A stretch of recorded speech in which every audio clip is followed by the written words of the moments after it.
Negara Hewan dan Manusia, subtema 2, Manusia dan Lingkungan, pemuatan IPA, Bahasa Indonesia, dan SPDP. Anak-anak tahu tidak, kenapa tangan dan kaki kita bisa bergerak? Nah, itu karena sendi, otot, dan tulang bekerja secara bersama-sama. Coba anak-anak perhatikan gambar di samping. Ada gambar rangka manusia. Dalam tubuh manusia terdapat adanya sendi. Di antaranya ada sendi putar. Kemudian ada sendi pelana. Yang ketiga ada sendi geser. Yang keempat ada sendi engsel. Dan yang kelima ada sendi peluru.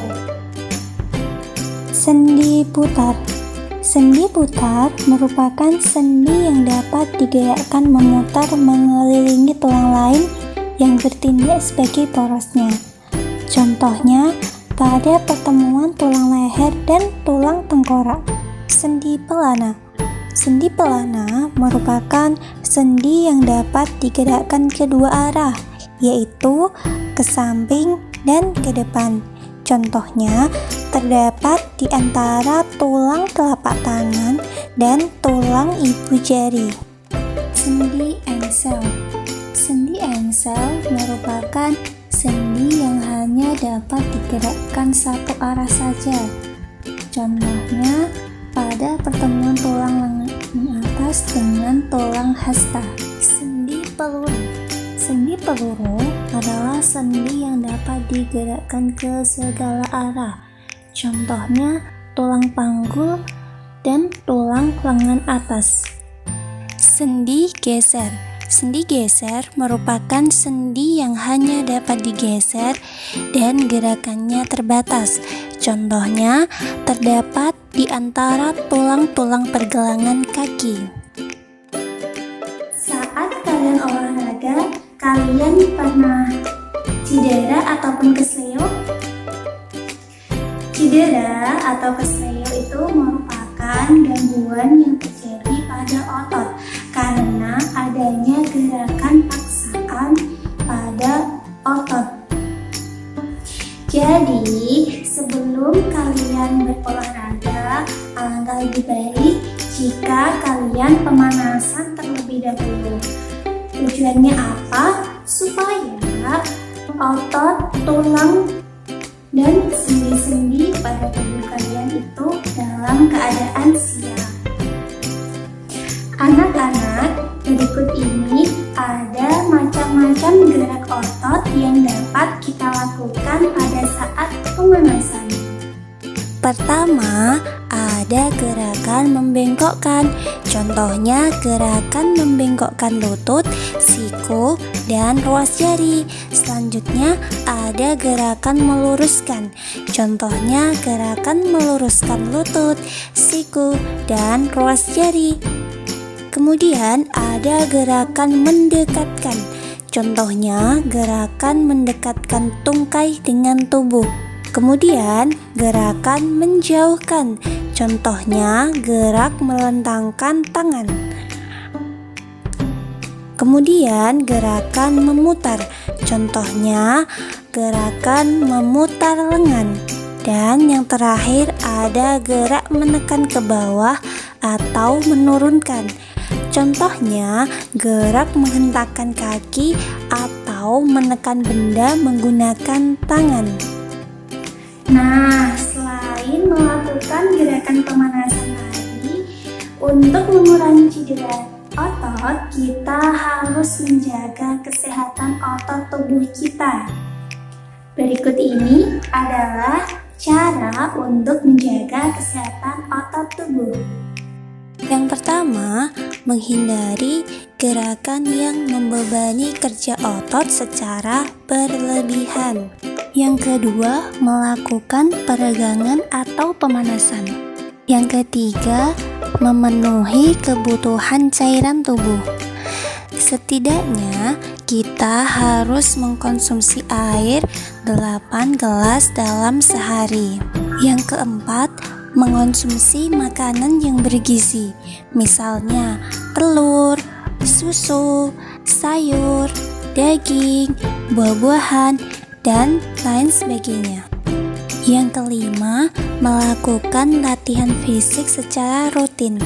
Latihan rutin yang dapat kita lakukan contohnya lari, bersepeda, dan lain sebagainya. Anak-anak, berbicara tentang otot, kalian tahu siapa Raima Lisa Rumbewas? Pasti kedengarannya asing ya di telinga kalian. Sekarang mari kita mengenal sosok Raima Lisa Rumbewas pada bacaan di halaman 68 di LKS kalian. Judulnya Sosok Wanita Besi Kelahiran Bumi Cendrawasih. Kita coba tentukan ide pokoknya pada bacaan Sosok Wanita Besi Kelahiran Bumi Cendrawasih. Nah, kalian perhatikan pada paragraf pertama. Di paragraf pertama, ide pokoknya terletak pada awal paragraf, yaitu pada kalimat Raima Lisa Rumbewas lahir pada 10 September 1980 di Jayapura, Papua. Kemudian dijelaskanlah pada kalimat selanjutnya, darah olahraga angkat besi sudah mengalir di dalam tubuhnya sejak kecil. Sang ayah bernama Levi Rumbewas adalah seorang binaragawan terbaik di Indonesia dan sang ibu bernama Ida Korwa merupakan atlet angkat besi tanah air. Nah, kalimat selanjutnya itu disebut dengan kalimat penjelas. Kemudian pada paragraf yang kedua, ide pokoknya terletak pada kalimat Lisa Rumbewas sudah menekuni olahraga angkat besi sejak kecil.